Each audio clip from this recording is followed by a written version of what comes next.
Hey, good morning. So, welcome back to my channel, Doc Quizbo TV. So, we have another topic for this morning. This is the continuation of our technical seminar. So, we have discussed the three parts, no, of our 5 parts. No, let us recap. No, we discussed the basic and real estate, the terminologies, yung ating part 1, part 2, we discussed the property description and design, part 3, we discussed the computation and commission, and now, the part 4 of our technical seminar will be discussing procedures, laws, and regulation and real estate. So, medyo mahaba po ito, but we will be tackling, focus our attention to, two laws, okay?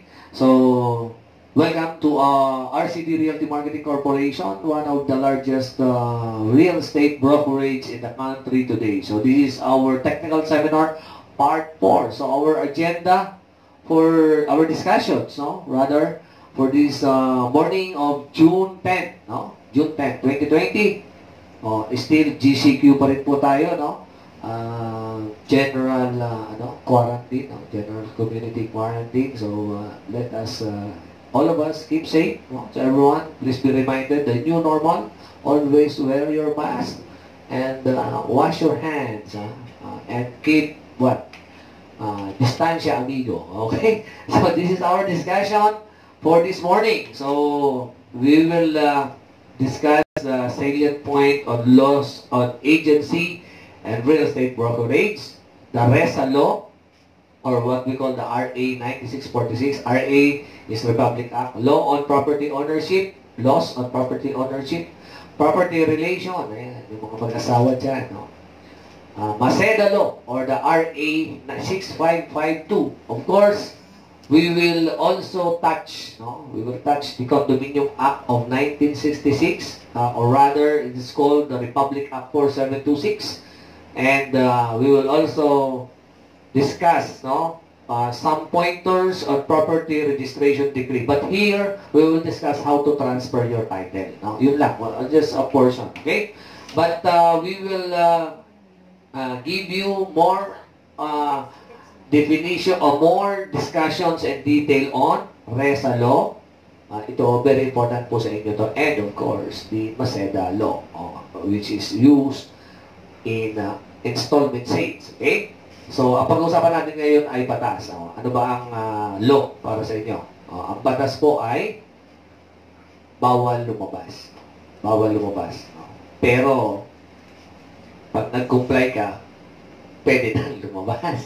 So, ibig sabihin, law is a matter of compliance. It is your responsibility. As a citizen of the Philippines, that is your responsibility. Bago po ang lahat, I want to greet my bosses in RCD. Ang aking mga boss, good morning, boss. RCD and Sir Arvin, good morning po sa inyong dalawa. Okay, so, first, yan, nakikita nyo sa screen nyo, ano po ang word na unang pumasok sa isip nyo?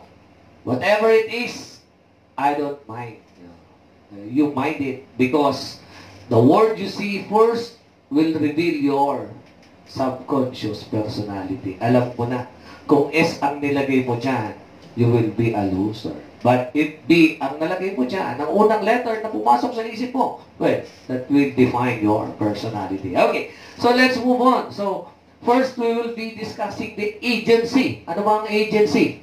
No? Ito pong ating business, this pertains to agency. We are representing one person or the other person. Ang tawag po dyan ay agency. Pero ano ba yung definition sa base sa batas? No? Kailangan natin po dito, we are more on batas. No? This is what? Taken up from the PAREB. No? Ito po. So yung nagre-review pa ako sa PAREB, ito yung definition. No? Agency daw, it is a contract wherein a person binds himself to render some service or to do something in representation of or on behalf of another. Sabi sa iyo, no? Representation with the consent, no? Nandyan po yung element na consent or authority of the latter. Kailangan meron kang authority. Ayan, kung makikita nyo dyan, from the principal, you will have the agent and third party. Kailangan, it goes from the principal. And, ang relation po dyan is what? Fiduciary relation. Pag sinabi mong fiduciary, it pertains to what? trust and confidence, no? May tiwala ka, no? May tiwala ka at may pananalig ka doon sa magre-represent sa iyo. Kasi kung wala kang tiwala, mapapahamak yung inyong transaction. Okay. So, ano ba yung essential elements ng isang agency? So, 4 po, no, ang elements. Number 1 is, there is mutual consent of parties. Kailangan may mutual consent kayo, no? Pumayag kayo, both parties, no? Yung agency at yung principal, yung agent at yung principal. Okay? Object is the execution of juridical act. Ano yung object nyo? Ano yung pinagkasunduan nyo? Ano yung produkto nyo? Ano yung servisyo nyo? Agents act for the principal. O, ibig sabihin, yung act ng principal ay, yung act ng agents is act ng principal. Okay? Kaya nga siya ay acting in behalf of the principal. At the same time, pag kaya ng agency, it should act. Yung action niya is within the scope of his authority. Pagka wala doon sa binigay na authority sa kanya, that is what? Ano tawag natin dyan sa batas? That is breach of contract. Lumagpas ka doon sa napag-usapan nyo. Breach of contract. No? Okay. Okay. So, yan po ang mga essential elements ng contract. Ano naman daw po yung modes of extinguishing agency? Ang acronym natin ay madali tandaan. Kailangan lagi mong nasa sa isip si Edward. No? Edward. Dapat kung magkakaroon ka ng boyfriend, Edward. Okay. Okay. So, ano yung E? Expiration. No? Ibig sabihin, pag nag-expire yung inyong contract, yung inyong nag-expire na yung inyong usapan. Nag-expiration. Yung contract nyo, may period. Ibig sabihin, the agency is extinguished. Ano ibig sabihin ng extinguished? Ayan, may nakikita kayo dyan. Extinguished, hindi po yan. Extinguisher yan. Okay, pampatay, no? Ng sunog. Ibig sabihin, kung kailan mamamatay yung agency. Okay, so upon expiration, ano yung D? Hindi patay nga upon the death, no? Of any of the parties to the transaction. Namatay yung principal. May agency pa ba? Wala na. Patay na yung principal Okay? Okay. Withdrawal of any partner. Nag-withdraw. Okay? Nag-withdraw yung isa doon. So, the modes of your agency is extinguished. Ano pa? Accomplishment of what? Accomplishment of the act, no? Yung inyong kontrata na accomplish. So, therefore, that contract is, or that agency is extinguished. Ano pa? Revocation. Ne-revoke, no? Binalit. Ano ba tawag ng revocation? Ano ba tawag dyan? Nabali, ne-revoke, no? Pinawalang visa. Na-revoke. Okay? Ano pa? Ano kadalasang nare-revoke, no? Ano pa mga isang revocation ng license? Na-revoke yung lisensya mo, wala ka ng visa. So, therefore, there is what? Na-extinguish, no? Nawala yung agency. And, of course, dissolution. Okay? So, yan po ang modes of extinguishing agency, no? Upon expiration, upon the death of any part, upon the withdrawal of the partner or principal or agency or agent, accomplishment of the task, or your task is done or accomplished, and revocation and dissolution. Okay. So, ano yung general steps natin sa brokerage, especially sa real estate brokerage? No? Number 1 is, you should have what? Listings. No? Ano ba? Didefine natin yung listings mamaya. Then, you should have prospects. You should, what? You should be doing the presentation, no? And negotiation. After presentation, you negotiate, then you close and post-closing. So, wala po itong pinagkaiba doon sa didiscuss natin sa 3S. No? Yung 3S, stepping stone to success, or what we call the sales process doon sa mga agent. So, the same general step in brokerage. No? Yan po ang general step in real estate brokerage. You should provide listings, you should have prospects. After prospect, you present your project, your product, then you negotiate, there's closing, and there is post-closing. Okay, so now let's move on to RA 9646, or what we call the RESA, or Real Estate Service Act of the Philippines. Ano ba to? This is entitled an act regulating the practice of real estate service in the Philippines, creating for the purpose a professional regulatory board of real estate service, appropriating fund, therefore, and for other purpose. Okay? So, yan po ang Republic Act 9646. Okay? This was what? Put into law during the time of President Gloria Macapagal Arroyo. Okay? So, what are the reasons or considerations why this law was passed and signed? Now, bakit ito napirmahan? It's because of what? Na-realize po ng Pilipinas that there is the vital role for real estate service practitioner. So, very important po yung role ng real estate service practitioners. So, the vital role. And the need to develop what?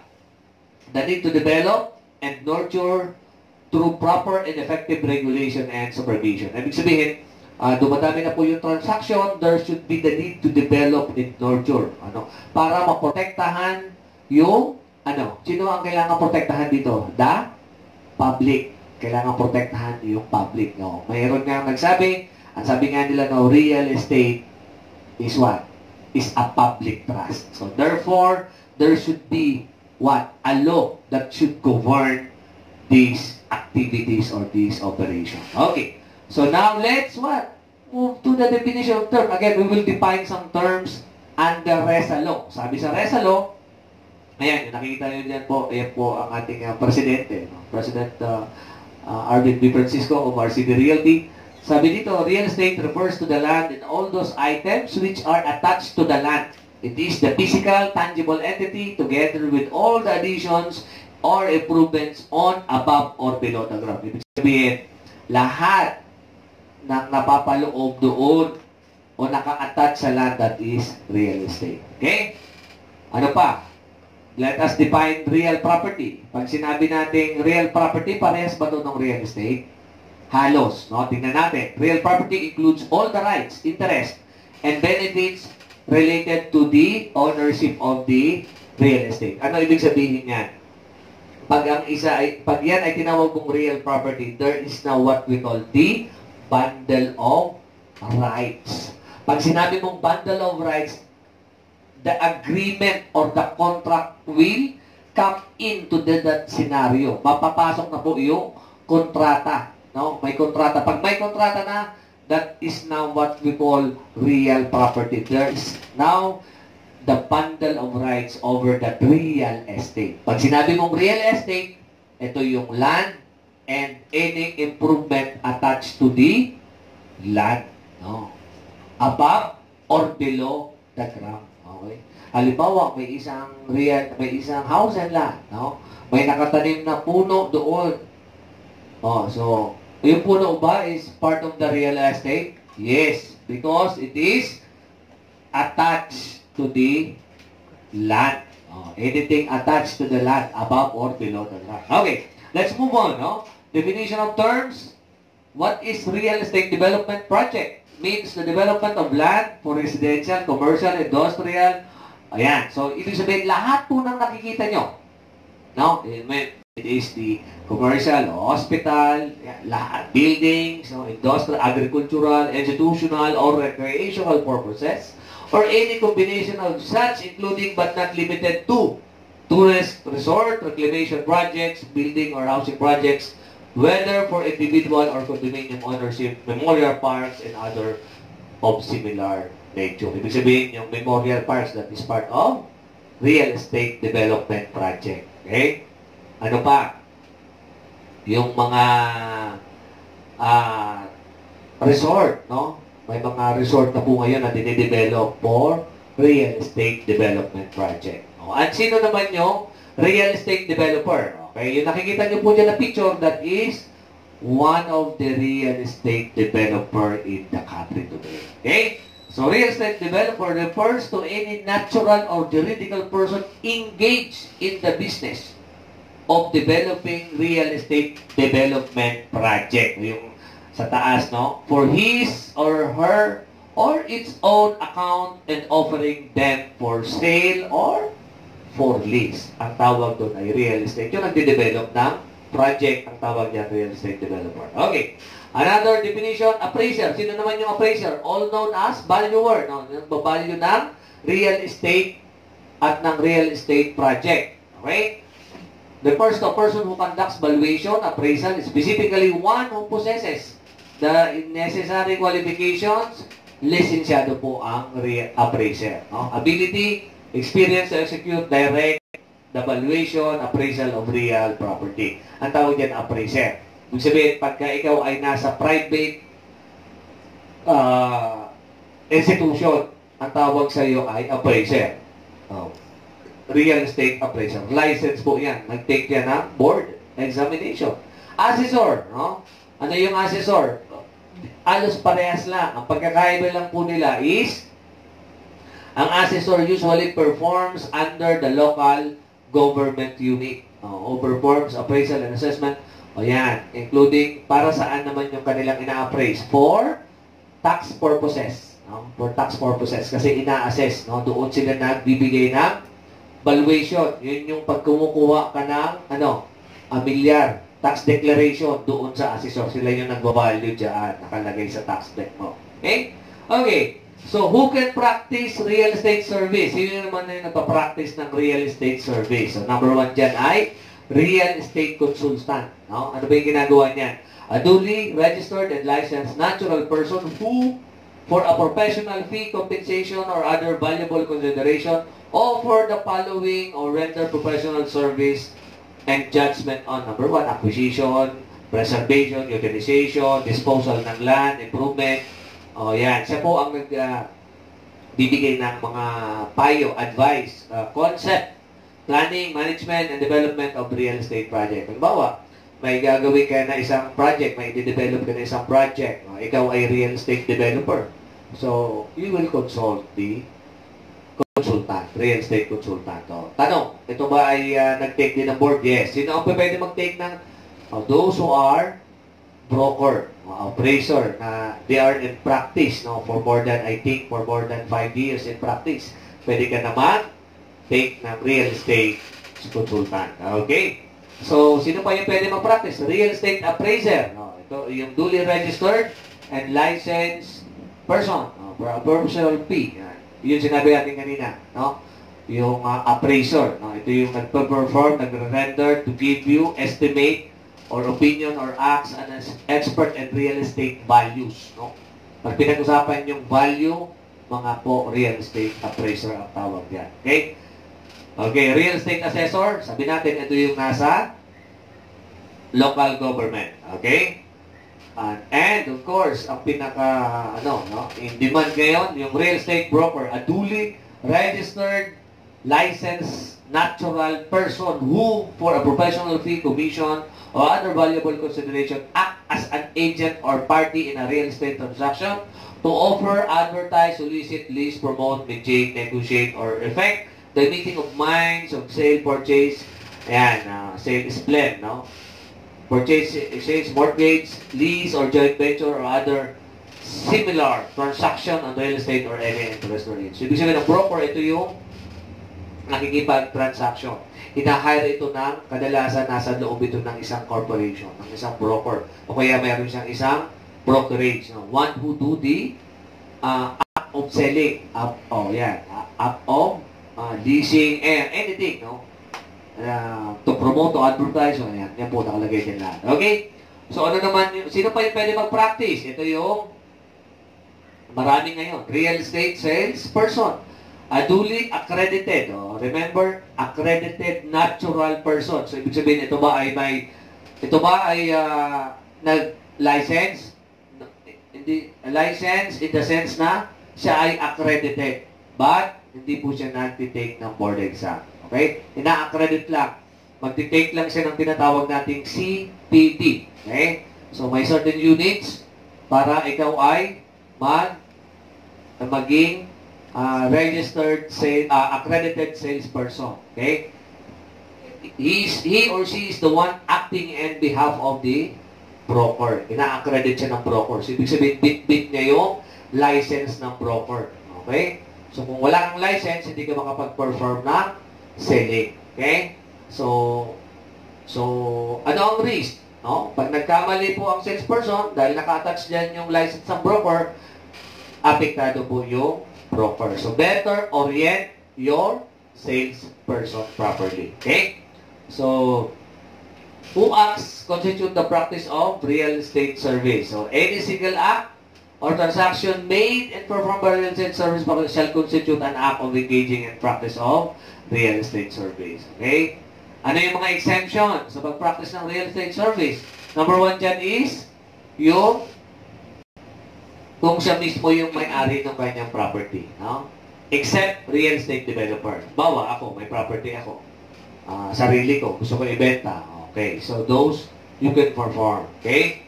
Any receiver, trustee, assignee in bankruptcy or insolvency proceedings. So, any person acting pursuant to the order of Court of Justice. Okay? So, any person who is duly constituted, attorney in fact for the purpose of sale, mortgage, lease or exchange, or similar contracts of real estate without requiring any form of compensation. Wala kang bayad. Walang remuneration. Okay? Sino pa ang exempted? Those who are in public officers in the performance of their official duties and function. Except, siyempre yung government assessors and appraisers. Okay? So, yan po. No? So, those are constitute the practice of real estate service and its exemption. Sabi nga, sa lahat ng batas, there is always an exemption to the rule. Okay? So, is there a prohibition against unauthorized practice of real estate service?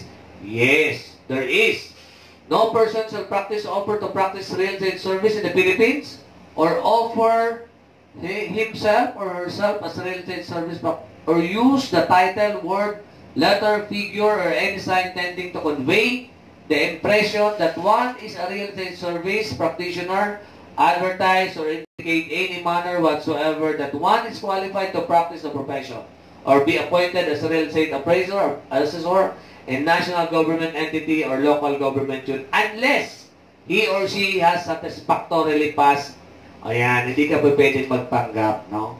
Kung nagpapanggap ka na ikaw ay real estate broker o real estate appraiser, bawal yon. That is prohibited or unauthorized practice. Okay? So, ayan. So, dapat you have the proper authority, proper registration, and you should have what? Valid license. Okay?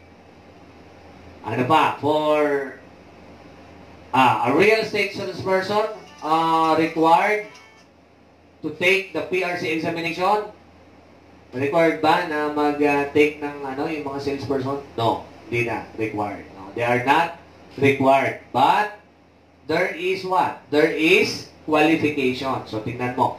No examination shall be given, but they shall be accredited by the board o by the PRC. No? Yung PREBRES, Professional Regulatory Board, provided that they have completed at least 2 years in college and have undergone the training and seminars in real estate brokerage as may be required by the board. Real estate person shall be under the direct supervision and accountability of the real estate broker. O mga real estate broker, they are your responsibility. Pag nagkamali sila, pagkakamali mo yun din yan kasi hindi mo sila na-orient ng maayos. As such, they cannot be themselves be signatories to a written agreement involving real estate transaction unless the real estate broker who has direct supervision and accountability over them is also a signatory thereto.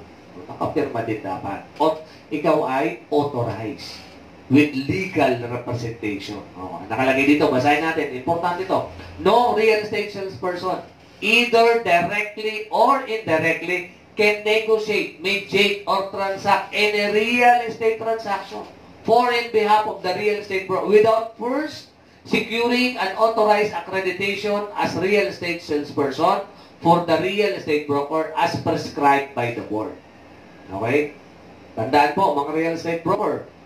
A real estate broker shall be guilty of violating this act for employing or utilizing the services of a real estate salesperson when he or she has not secured the required accreditation by the board prior to such employment. Okay? So, dapat meron silang strictly compliance, no?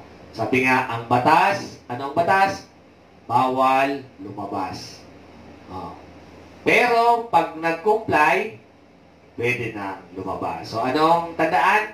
Dapat mag-comply ka. Okay?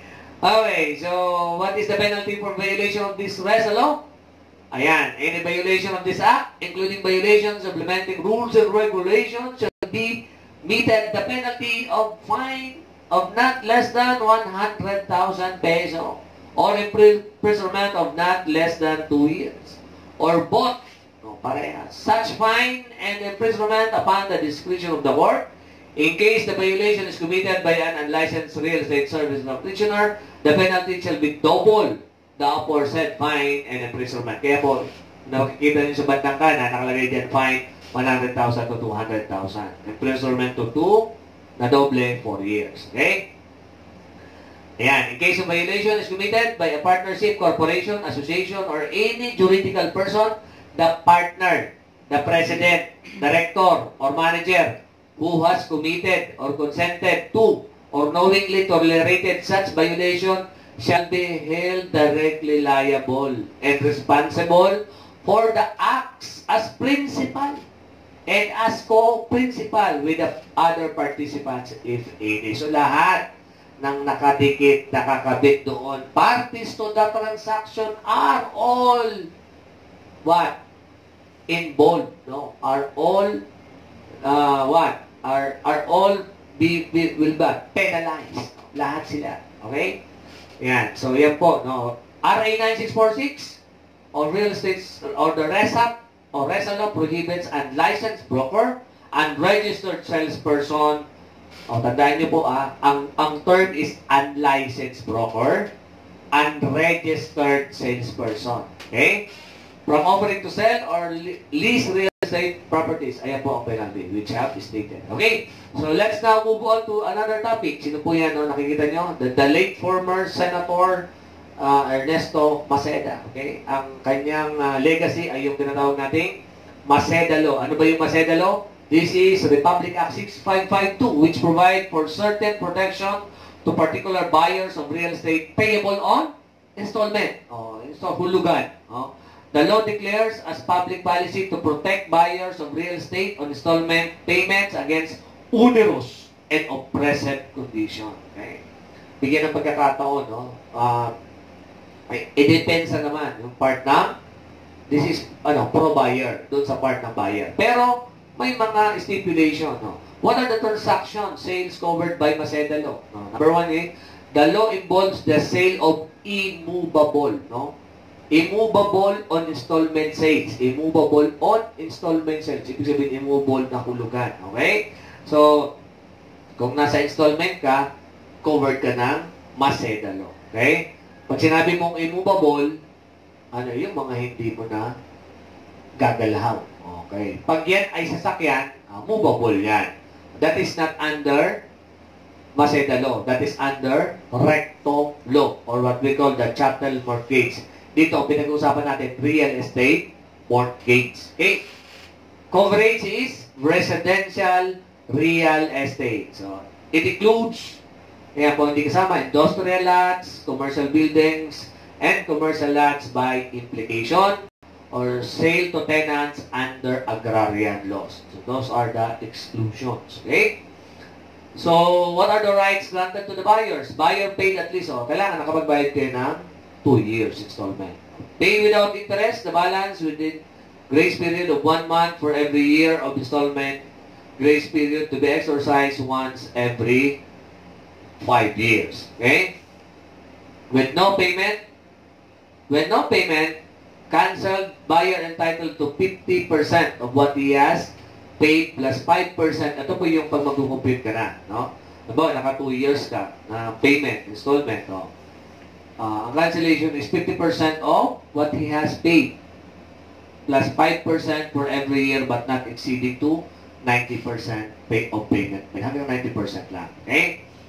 Note, cancellation to be effective 30 days from notice and upon payment of cash surrender value. Okay? Dapat may notice. Okay? Buyer paid less than 2 years. Halimbawa, paano naman yung mga buyer na less than 2 years of installment? So, bibigyan kayo ng grace period na 60 days from due date. So, that is equivalent to 2 months. Yung mga hindi nakapagbayad ng 2 years installment. Okay? So, cancellation if failure to pay within the grace period na 60 days. Meron ka pang 60 days para bayaran yung iyong obligation. Okay? After that, it will be canceled. Okay? Wala kang matatanggap. Okay? So, what is fair in this law is that you are given a chance to look for what? Look for payment for your obligation. Okay? 30 days notice before final cancellation. Okay?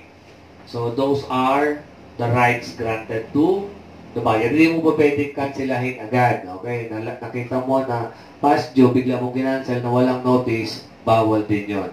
You should, execute first the notice, the final demand, and the notice of cancellation. Okay? So, note, buyer can still pay within 30 days period with interest. O, halimbawa, lumagpas, bayaran mo yung interest. Okay? So, those are your rights, no? Mga karapatan ng buyer. So, let's solve this, no? To give you an example on, this is taken from the PMRB review. No? Nung mag-review po ako ng exam for real estate broker, first batch, 2012, 2013, no? Yan.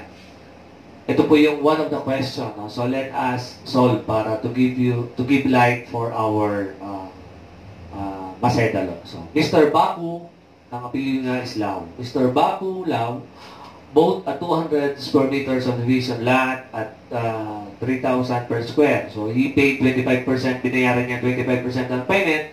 The balance payable in 120 equal amortization at 21% per annum. Ibig sabihin 120, 10 years. Okay? Per annum. So, he has paid 84 monthly amortization. Nakapagbayad na siya ng 7 years. 84 7 times 12, 84. Totaling 737,000, inclusive. Kaso, kasama dyan yung penalty na 32,000. Compute, discuss surrender value under Maceda law. Okay? So, first we compute the cost. 200 times 3,000, 600,000. Down payment is 25%. That will give you 25% ng 600, 150,000. Amortization, 737 as stated in the problem. Minus 32. Bawas mo yung 32. Penalty, hindi po kasama sa computation ng Maceda law ang penalty. No? Kasi kasalanan mo yung bakit ka nag-penalty. Okay? So, that will give you 705. 705 plus 150 will give you the total principal of 855,612.6. Okay? Multiply it by 60%. Bakit 60%? 5 years, sabi natin kanina, doon sa provision, 5 years, 50%. Okay? So, in every year, pag na-reach mo yung 5 years, na-reach mo yung 5 years, 50%. Sabi dito, 7 years, di ba? So, 2 taon ng excess. 5 years kada taon. So, 5 plus 5 will give you 10%. So, additional na 10% doon sa grace period na binigay sa atin na 5 years. Okay? Tanong, paano kung 2 years lang? Nakapagbayad ka ng 2 years. Magkano ang surrender value mo? Di 50%. Kasi ang grace period is 5 years. Paano pag 3 years, sir? O di 50% pa din. Paano pag 4 years, sir, nakapagbayad? O di 50% ng payment mo. Principal. O, paano, sir, pag 5 years? O, ayan naman nakalagay. 5 years. Okay? So, paano pag 6 years? O, di 50% plus 5%. So, that is 55%. O, kaso, in our problem, it is stated 7 years. O, so, 10%. So, 855 principal times 60% will give you 513,367.56. Yan po yung mariripan mo. Okay? So, that is Maceda law. Sana po na bigyan ko ng konting light, give you light on Maceda law.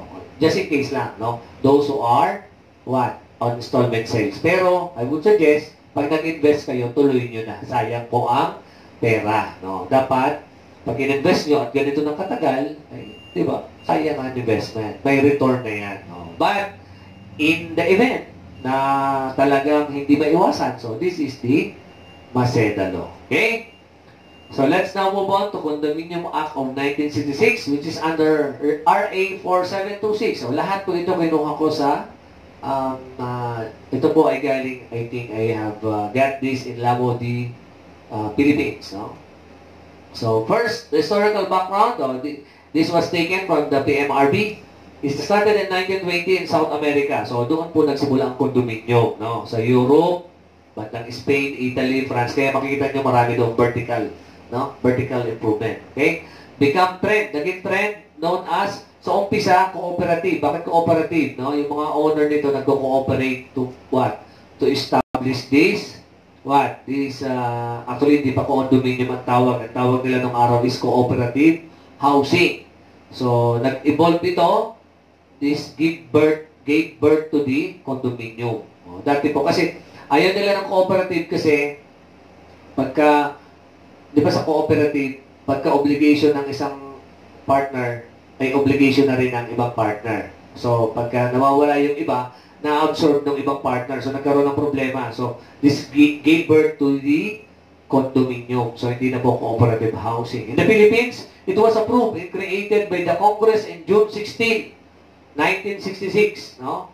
Under Republic Act 4726, entitled An Act to Define Condominium, establish requirements for its creation and govern its incidents. Okay. In 1977, the Condominium Act was embraced by PD 957. Ano yung PD 957? Regulating the sale of subdivision lots and condominium, providing penalties for violation thereof. Okay? So let's move on. Let's define some term. Ano ang condominium? A condominium is an interest in real estate consisting of absolute ownership in a unit of residential, commercial, or industrial buildings and common ownership of the land and common areas of the condominium project. Okay?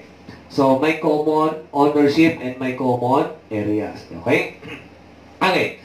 Ano yung condominium project? Ito yung the totality of the site or the condominium units in a common area. Okay? Ibig sabihin, pag condominium project, ito yung may nakatayo na, no?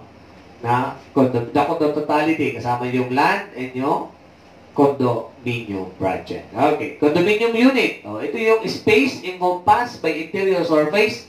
Ayan, lahat po nakita mo sa condominium project. Walls, interior, exterior, windows which are susceptible of independent use and ownership.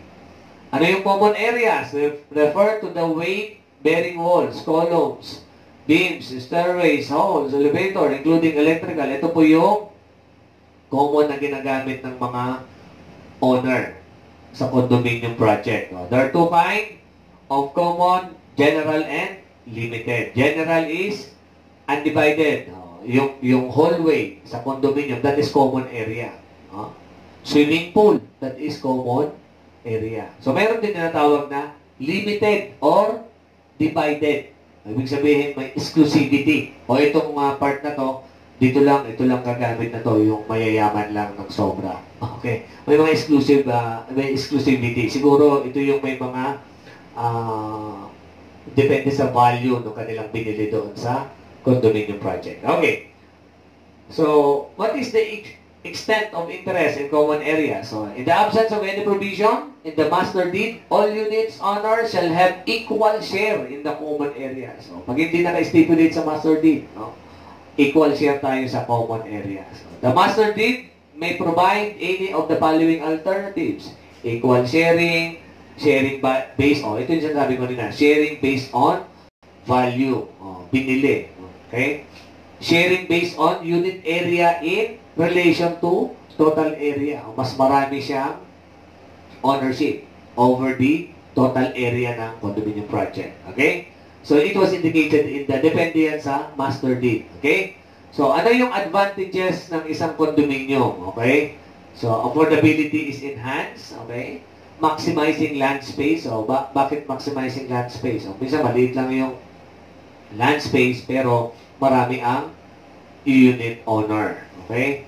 Facilities and services become cheaper to build and maintain. Bakit? Marami nakikinabang doon sa facilities. Lahat ng owner. Kaya nga, common. May common area sila. Okay? They enjoy the facilities and the services. Exclusive ownership of unit, co-owner of undivided common areas and facilities. Di ba? Pag ikaw ay nakabili sa isang condominium, para mo na rin pag-aari yung mga dinadaanan mo, yung sinasakyan mong elevator, kasi that is what? Co-ownership ka doon. No? Those for the undivided common areas and facilities. Ano ba? Closer neighborhood or community ties. So, marami ka doon, kapitbahay. No? Saka marami kayo sa isang floor, ang dami nyo, di ba? Closer neighborhood. Magkakadikit kayo eh. Okay? So, condominium, what is the difference? Doon sa traditional ownership, ayan po ang difference. Evidence of ownership, sa condominium, that is CCT, Condominium Certificate of Title. Okay? Sa traditional, Transfer Certificate of Title. Okay? Property rights, sa condominium, absolute ownership of unit and co-owner of land and common areas. So, co-owner ka lang, hindi ikaw ang... Samantalang doon sa traditional, absolute, you are an absolute land, owner of land and lahat ng improvement. Ikaw mismo. Okay? Restrictions ang capacity to buy. Ayan. Sa condominium, alien ownership should not go beyond 40% o pwede magpag-ari sa isang condominium corporation. Yung foreigner. Sa traditional, it is prohibited. Hindi pwede. Unless acquired through hereditary succession or government regulation. Okay? So, important documents sa condominium sales. Tandaan po ito mga important documents. Number 1 is master deed, deed of restrictions, acts of incorporation and bylaws, rules and regulation, and tax declaration. Yan po ang mga importanteng dokumento sa sale ng condominium. So, huwag mo po kakalimutan yung mga yan. Okay. So, sino ang pwedeng bumili ng condominium? Siyempre, Filipino citizen. However, foreigners are restricted to owning no more than 40% of total of the outstanding capital stock of the corporation. Okay? So, who can own condominium units? Filipino citizens and corporation can own condominium units. Likewise, foreigners are allowed to purchase and acquire condominium units. Okay? Yan po yun. Okay? Let's move on to property registration decree. Ano ba to? So, malawak po ito, no? This is under Presidential Decree number 1529 or one that amend and codifying the laws of relative to registration of property and for other purposes. But now, we will what? Discuss how to transfer your land titles. Pakiwan lang po natin, no? The sources is from Lamudi Philippines. So, saan ka magsisimula? File and secure required documents at the BIR. Punta ka muna doon sa BIR kung saan under yung iyong property. Okay? RDO. Ito yung mga documents po na kailangan mo comply. Deed of absolute sale, original copy and photocopy, notarize. Okay? So, may period po yan. Pag napanotarize nyo yung deed of sale, kailangan you have what? May deadline. Unless otherwise, mag-penalize kayo. Duplicate certificate, 2 copies ng TCT or ayan, hingin kayo ng certified true copy or CCT in the case of sale of condominium. So, dapat owner's duplicate copy. Okay? Certified true copies or photocopies nung lahat na hawak mong papel. Yung TCT, saka yung tax declaration for land and improvement. Note, if the property is sold to vacant lot or no improvement, yan. Kukuha ka ng sworn declaration na yan ay walang improvement o yung tinatawag nating affidavit of no improvement. Then, very important po ang team ng seller sa kanang buyer. Kasi may babayaran tax. Okay? So, ano pa? Take note. There is what? Additional requirements for certain cases. If the person signing on the document is not the owner, kailangan mo ng SPA. If the SPA is executed abroad, certification of the Philippine Consulate. Alam naman natin yan. Doon mapapacertify sa ibang bansa. Consul. If zonal value cannot readily be determined from the document submitted, location, plan, or vicinity map, for documents required in case of mortgage, judicial, or subjudicial settlement, real estate, ayan, foreclosure, consolidation of ownership, execution of sale, and condominium project, refer to the required document filed under registration of real property with Registry of Deeds. Okay? Other requirements may provide required rulings, regulation, or other issuances. Okay? Ano yung next step? Secure assessment of transfer tax at the BIR and authorized agent bank or municipal or city treasurer office. Yung transfer tax, that is, merong calibrated po yan. Ha? Doon yan nasi-secure from what? BIR. May mga, depende kung ano yung value ng property mo. Oh, okay. Then, after filing the required document, a BIR representative will calculate the CGT or capital gains tax, which is what? Equivalent to 7%. 6%, sorry. Equivalent to 6%. Documentary stamp tax or DST equivalent to 1.5%. They will ask you to sign 3 copies each of the following. Yung BIR Form 1706, tandaan niyo po yung Form CGT 1706. BIR Form 2000 DST. DST is Daylight Saving Time. Documentary stamp tax. Okay? This will be filed at the authorized bank para doon mo siya babayaran. No? Hindi sa BIR. Sa bangko mo yan babayaran. Authorized agent bank. For areas where there are no aid, they will file authorized city or municipal treasurer. Okay? So yan. Ano pa? File documents at BIR for issuance of car. No? Pagka nabayaran mo na to sa BIR, no? Bayaran mo yung pag nabayaran mo na sa BIR, i-issuean ka. You wait for a certain time, issuean ka ng car. Or ang tawag natin doon, BIR clearance. Pag na-issuean ka ng car, dadalhin mo na yan sa Registry of Deeds. Pag na-claim mo na itong mga to, and you will claim slip to claim the car which will be released along with the following documents. Original ng deed of sale, stamp. May stamp po sa likod yan, o kaya doon sa deed of sale ng BIR. Tapos yung owner's duplicate copy of TCT or the CCT. Tandaan niyo po, yung titulo sa gilid may nakalagay yan. Owner sa bandang left side. Owner's duplicate certificate of title.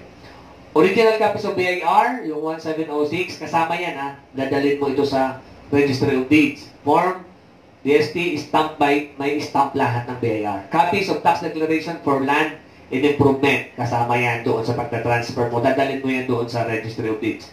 According to BIR Memorandum Order number 15-03, BIR RDO should release car for all one-time transaction, yung tinatawag natin sa audit division, within 5 days of submitting all the required document. Ibig sabihin, within 5 days. Pagka walang problema yung dokumento mo, pag lahat yan kumpleto. Within 5 days of submitting all required documents. Okay? So, pay the transfer tax and secure the tax clearance for the local treasurer's office. Aside from paying transfer, you can also need to secure the following documents for issuance of tax clearance. Yan. Original copy, photocopy of deed of absolute sale, photocopy of tax declaration, official receipt of payment of real property tax and special education fund tax for the current year. Okay? So, yan po yung mga binabayaran sa treasurer's office. Okay?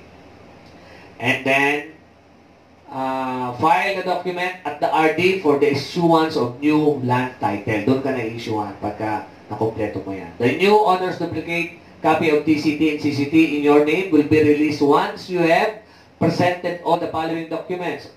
Original copy, 1 original copy, and 3 photocopies of deed of absolute sale stamp as received by BIR, seller's owner's duplicate certificate TCT or CCT, 1 original copy of car, yung galing sa BIR, 1 original copy of tax clearance, original copies of official receipts, kaya huwag nyo mawalain yung mga resibo na pinagbayaran nyo ng capital gains, doc stamp, tax clearance, certificate, and transfer fee.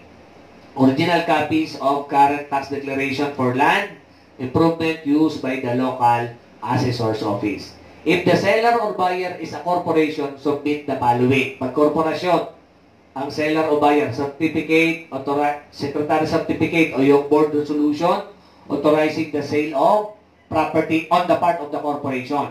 Certified true copy of articles of incorporation and bylaws of the seller or buyer corporation. Ito po yung dalawa. Yung corporate papers, no? Certified true copy ng articles of incorporation sa bylaws and the board resolution or what we call the secretary certificate authorizing one of the board of director to sell or buy the property. Okay?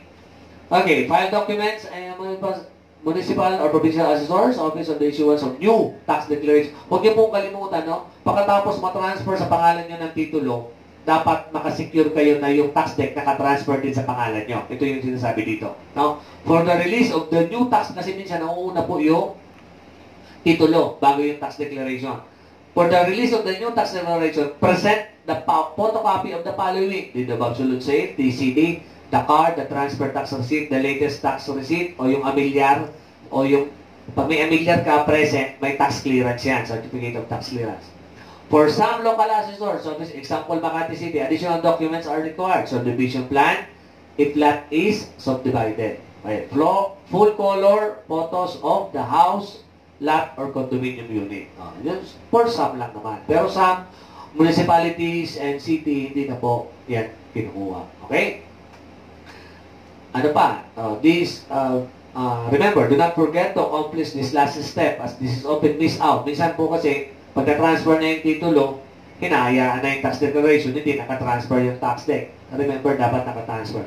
Kasi, ownership of a tax declaration should always be done after the land title transfer, as the name of the land title should coincide with the name indicated in the tax declaration. Okay? Kasi pag gusto mong ibenta yung property mo, at hindi siya nakapangalan ng tax deck, no? Sa tax deck, dalawa yan. Pag may improvement, kasama ang improvement. Okay? Okay, so let's go on property ownership. Ano ba yung property ownership? General rule, only Filipino citizen ang pwedeng may-ari lang. No? By birth, naturalization process, act of Congress, repatriation, or dual citizenship. And corporation or partnership, at least 60% of the capital of which is owned, majority, no? By Filipinos are entitled to acquire land in the Philippines. Okay? Exception, alien of real estate in the Philippines is allowed the following cases. No? Acquisition before 1935 Constitution. No? Before 1935, ano pa yun? Bago tayo magkaroon ng yung latest natin, 1986 Constitution, no? Acquisition by heredity in succession, no? Namana, succession, hereditary succession. Purchased by aliens of not more than 40%. Yan po yung nabanggit natin kanina. Units in condominium project. BP 185, 1982, purchased by former natural born Filipino citizen, subject to the requirement or limitation prescribed by law. O naging dual citizen, pero siya ay dating Filipino citizen, dito siya pinanganak, natural born. Okay? Foreign Investment Act of 1991, or what we call the RA 7042 as amended by RA 8179. We will tackle this on documentation. A Filipina who married in aliens retains her Filipina citizenship unless by her act or omission she is deemed under the laws to have renounced the Philippine citizenship and may therefore still acquire real estate in the Philippines. Okay? Dual citizenship. A former natural-born citizen of the Philippines who became a citizen of another country and reacquires Filipino citizen. Okay? Uli siya, bumalik siya, nag-reacquire siya ng kanyang dating citizenship. Dati siyang Pilipino, naging foreign, tapos reacquire the Filipino citizenship. Okay? Those are the exceptions. Okay? So, property relations, so, bigyan lang po natin ng konting, under Article 74 of the Public Code. So, by marriage settlements executed before marriage, by provision of this code, by local custom. Ito yung mga provision sa property relations. Okay? So, pag-aaralan po natin ito doon sa documentation. Ano yung mga property relations that may be agreed upon future spouses in marriage settlement? No? Absolute community of property, relative community of property or conjugal partnership of gain, complete separation of property, and upon any regime that may be agreed upon. Okay? So, ano yung mga yon? Upon any regime, yung meron mga in-execute ngayon na yung separation of properties. No? Okay. Depende yan sa napagkasunduan nyo. Okay? Okay. Property relations without marriage settlement. So, Ito yung mga pag wala kayong napag-agrihan, no? Hindi nyo nahati yung property nyo prior to your marriage. Before, if your marriage is before the family code, ang tawag doon ay conjugal partnership of gains. Ano yan? Pagka August 3, pababa, 1988, okay. Before August 3, 1988, that is conjugal. After August 3, 1988, ang tawag po dyan ay absolute community of property. E pag kinasal kayo, during the vows, the celebration of your marriage is August 3 and beyond, ang tawag dyan absolute community of property. Okay. Pag-aari mo ay pag-aari mo din. Ang tawag doon absolute community of property. Okay? Okay. If you realize your responsibility, you will realize your destiny. So, thank you very much. Have a good day. God bless you all. Sana po nabigyan ko ng konting ideas about some of the procedures and regulations and laws, no, in the real estate. So, marami pa pong batas ang real estate, no? Pag-aaralan natin yan doon sa next topic natin, yung ating documentation. Basta tandaan nyo lang, ang batas ay bawal lumabas. Pero pag nag-comply, pwede ka na lumabas. Okay? The common denominator is compliance. You should comply. No? Sabi nga sa military, obey first before you complain. Okay? Obey first, but you should comply. You should exercise your responsibility. Okay? So thank you very much and have a nice day. God bless you all and always follow the new normal. Wear your mask, distancing, and always wash your hands. God bless you all and have a nice day.